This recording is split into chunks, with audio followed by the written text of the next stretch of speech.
ठीक है। जय हिंद दोस्तों, स्वागत है।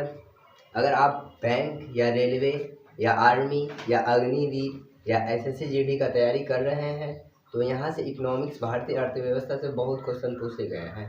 इस बार इस कंसेप्ट से भी कौन से पूछा गया था जीडी वाला एग्जाम में, या आर्मी है या रेलवे या बिहार पुलिस या दरोगा या बीपीएससी, कहीं भी फाउंडेशन लेवल एकदम बेसिक लेवल से किया जा रहा है ताकि आपका बीपीएससी लेवल को ध्यान में रख के, ठीक है। अब देखते हैं, अब हम यहाँ से पढ़ते हैं, क्या पढ़ते हैं, भारतीय अर्थव्यवस्था। आपने हमने मेरा पहला लेक्चर आया था जीडीपी पे, दूसरा जीएनपी पे और तीसरा आ रहा है ये एनएनपी पे। एनएनपी का फुल फॉर्म पूछ लिया था इस बार एसएससी जीडी में, ठीक है। एसएससी जीडी में एग्जाम हुआ था तो बोला था एनएनपी का फुल फॉर्म बताइए। एन से हुआ नेट, फिर एन से हुआ नेशनल और पी से हुआ product, net national product. NNP का full form net national product. अब एनएनपी होता है क्या, आपका प्रश्न आएगा कि एनएनपी क्या है। तो एनएनपी एक देश का, देखिए हम जीडीपी पढ़ लिए, जीडीपी देश का कुल आय है और अंतिम उत्पादन होना चाहिए। एनएनपी जीएनपी होता है कि देश का ही सिर्फ पैसा हो, और इसमें क्या होता है, यह देश का शुद्ध पैसा होता है। शुद्ध पैसा मतलब यहाँ लिखे है ना, यह देश का शुद्ध पैसा होता है। इसका मतलब देश का जो जितना भी शुद्ध पैसा कहने का सेंस एनएनपी बराबर जीएनपी माइनस डी। डी क्या है, देखिए अब आपका कोई कंपनी चल रहा है तो आपका कंपनी, मान लिया आप छोटा सा देश है भारत, तो जीएनपी कितना हुआ, उसके बाद डी मतलब मूल्यह्रास को भी घटाना पड़ता है। जैसे मशीनी का घिसावट हुआ, मशीन कभी कभी खराब हो जाता है कंपनी में, और उसका पैसा जो लगता है ना, तो मालिक उसको जो इनकम में ही जोड़ के जितना अब खर्चा लगेगा तो उसको पहले घटा दिया जाता है, ताकि इस मशीन में मेरा पैसा लगा है, इसका खर्चा हुआ, यह इनकम में नहीं हुआ, तब घटा के जब हम निकालेंगे तब एनएनपी निकालेंगे। यानी मेरा राष्ट्रीय आय में मतलब देश का पैसा में ये डी घटा दे। डी मतलब एक टूट फूट, मशीन का टूट फूट होता है, घिसावट होता है। जैसे कि मान लीजिए आप फ्लिपकार्ट में काम करते हैं, ठीक है। अब काम करते हैं तो आप बाइक का यूज करते हैं, कभी बाइक पंचर हो जाता है, कभी बाइक में आपका मशीन खराब होता है, कभी हॉर्न खराब हो जाता है, मतलब ये सब होते रहता है। तो आप ऑन एन एवरेज 1000 रुपया उसके लिए रख देते हैं कि अपना सैलरी जैसे 7000 है ना, 7000 में 1000 बाइक के लिए रख देते हैं। क्यों रखते हैं, क्योंकि आप जानते हैं ये मूल्यह्रास होगा मेरा, तो यही मूल्यह्रास को डी कहा जाता है, ठीक है। यानी कि एनएनपी निकालने के लिए जीएनपी, यानी जीएनपी मतलब देश का पैसा, और माइनस डी को घटाना पड़ता है। मान लीजिए एनएनपी क्या है, जीएनपी आपका कितना है, 1000 करोड़ है, और उसके बाद मशीन का घिसावट, एक कंपनी आपका 100 रुपया मशीन में घिसावट लग गया, तो बताइए 900 रुपया हुआ नेट इनकम। नेट इनकम मतलब ये आपका ओरिजिनल खर्च हो गया, यानी खर्चा काट के मशीन का खर्चा उर्चा, यानी ये हो गया आपका एनएनपी यानी नेट नेशनल प्रोडक्ट।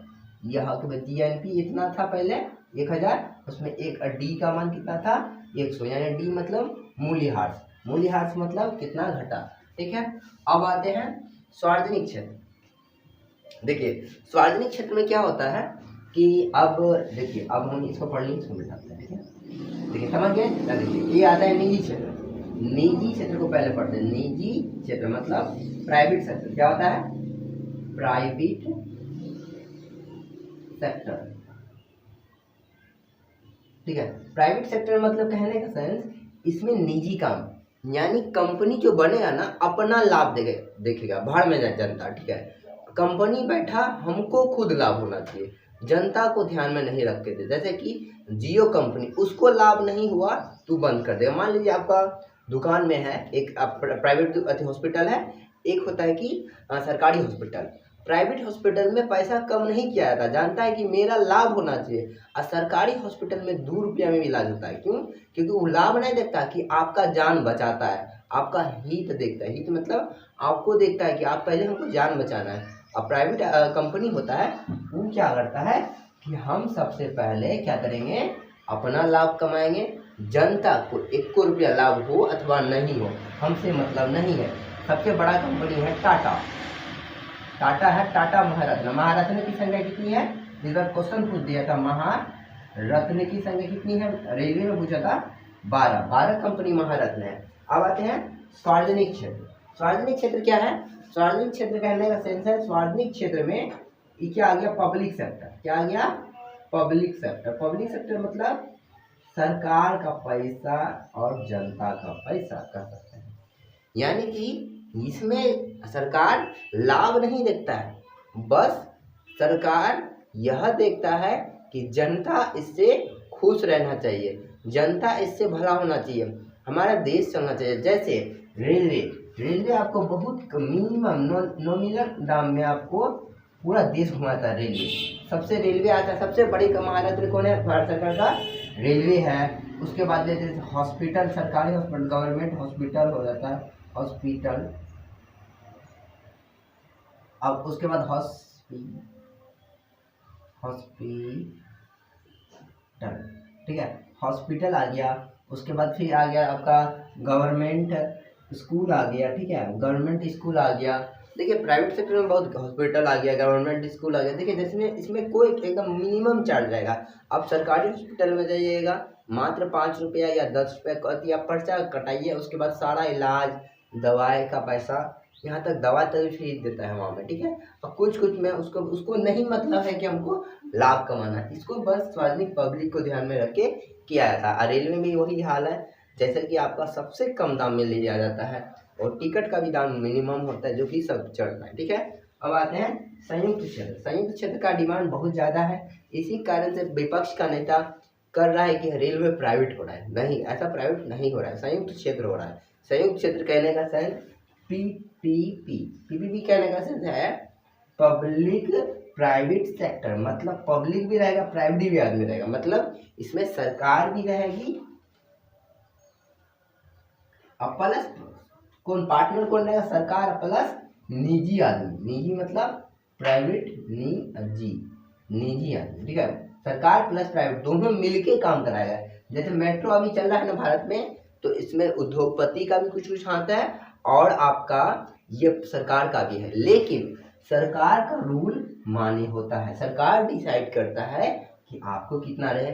अभी पब्लिक सेक्टर का विकास बहुत ज़्यादा हो रहा है हर क्षेत्र में। रेलवे में भी अब क्या कर रहा है कि हम जैसे कि रेलवे, जैसे बहुत सारा रेलवे 10,000 करोड़ लग रहा है, तो वहाँ पे सरकार के पास है ही नहीं, तो वो ऑफर करती है किसको? पब्लिक लोग को, टेंडर निकालती है कि आप मेरे में आइए और इन्वेस्ट कीजिए और आप भी कुछ कमाइए और हमारे देश को आगे बताइए। जैसे कि नितिन गडकरी ने कहा था कि आपको इन्वेस्ट करना है तो हम 8% ब्याज देंगे आपको सालाना, 8.5% के आसपास कहा था उन्होंने। आप इसमें इन्वेस्ट कर सकते सरकार में, जैसे कि रोड हो गया, रोड कंस्ट्रक्शन हो गया, रेलवे हो गया, इसमें इन्वेस्ट कीजिए, क्योंकि वो भी पीपीपी हो रहा है। पीपीपी मतलब पब्लिक प्राइवेट सेक्टर, पब्लिक भी इंटरप्ट कर सकती है, इंटरप्ट मतलब उसमें घुस सकती है, ठीक है। पब्लिक प्राइवेट सेक्टर जिसमें पब्लिक और सरकार दोनों मालिक रहे, तो हम उसे क्या कहेंगे? संयुक्त क्षेत्र कहेंगे, यानी कि पब्लिक प्राइवेट सेक्टर कहेंगे। सबसे मस्त उदाहरण है आपका मेट्रो ट्रेन, ठीक है। अब आते हैं सरकारी क्षेत्र, यानी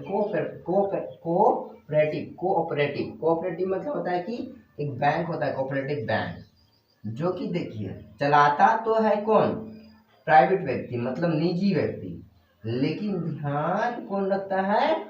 सरकार। ध्यान रखता है आपका सरकार, और सरकार इसलिए ध्यान रखता है क्योंकि उसमें पब्लिक का पैसा इन्वेस्ट रहता है। पब्लिक कहाँ से आता है? सरकार बनता है, और उसमें सरकार बैंक को रेगुलेट करती है। जहाँ थोड़ा बहुत इधर उधर किया तो बैंक को तुरंत उसका नियम और कानून और कायदा दिखाएगा। तो सरकारी क्षेत्र में जो आता है उसको कोऑपरेटिव कहेंगे। जैसे आपका मान लीजिए आप समूह बना के अपनी मम्मी या चाची सब करती होगी ग्रुप में, तो वो क्या हुआ? सरकारी नहीं हुआ, वो हुआ कोऑपरेटिव बैंक। कोऑपरेटिव बैंक कहने का सेंस बस उसमें आदमी क्या करेगा ना, आदमी बस उसमें अपना काम करेगा, लेकिन उसका देख रेख और उसमें नज़र सरकार टुक टुक देखते रहे, अच्छा बेटा गलती करो तुम, ठीक है। अब आते हैं जीडीपी के आधार पे अमेरिका प्रथम स्थान है, और पीपीपी के आधार पे चीन पहला स्थान, अमेरिका दूसरा स्थान, अमेरिका दूसरा, लेकिन हमारा भारत है तीसरा स्थान पे। भारत कितना स्थान पे है? तीसरा स्थान पर। ठीक है, तो ये आप बात समझ में आ गया। जैसे कि हम लोग देखिए कोऑपरेटिव बैंक में क्या होता है कि हम लोग क्या होता है कि इसमें जैसे चाइना इसको समझ गया था पीपीपी करने के लिए, उसके पास पूंजी नहीं है। देखिए आप अगर कोई बड़ा देश चलाते हैं, कुछ भी मतलब बहुत बड़ा बिजनेस करते हैं, तो अकेला नहीं होगा। तो चाइना इस रूल को समझ लिया था। आज उन्होंने पीपीपी इतना किया कि अमेरिका को भी पीछे छोड़ दिया। चीन एक नंबर पे, देखिए चीन एक नंबर पे, दूसरा नंबर पे अमेरिका, क्योंकि वो उसको समझ में आया कि हमको बिजनेस करना, इतना पैसा आएगा कहाँ। तो उन्होंने पब्लिक को ऑफर दिया कि मेरे कंपनी में आइए, आप पैसा इन्वेस्ट कीजिए, आप भी कमाइए। तो उसको इन्वेस्ट करके वो आज पीपी की आधार पे चीन एक नंबर पे है, दूसरे पे अमेरिका, भारत भी तीसरे पे। भारत भी यही रूल को अपनाया है, जो कि आपको रेलवे में देखने मिलेगा कि प्राइवेट टेंडर निकाल के प्राइवेट लोग को भी दिया जाता है काम, सरकारी लोग भी करता है, दोनों मिल के कर रहा है। तो हम इस चीज़ को लेक्चर को पूरी तरह समझ गए हैं। या आप अगर आप फिर से कहते हैं बैंक, रेलवे या बिहार पुलिस दरोगा इस सब की तैयारी कर रहे हैं, वन डे सरकारी एग्जामिनेशन के आप सपना है, तो आप आइए, इसको देखिए, और यहाँ से आपका जीके बहुत पूछा जाता है। थैंक यू, धन्यवाद।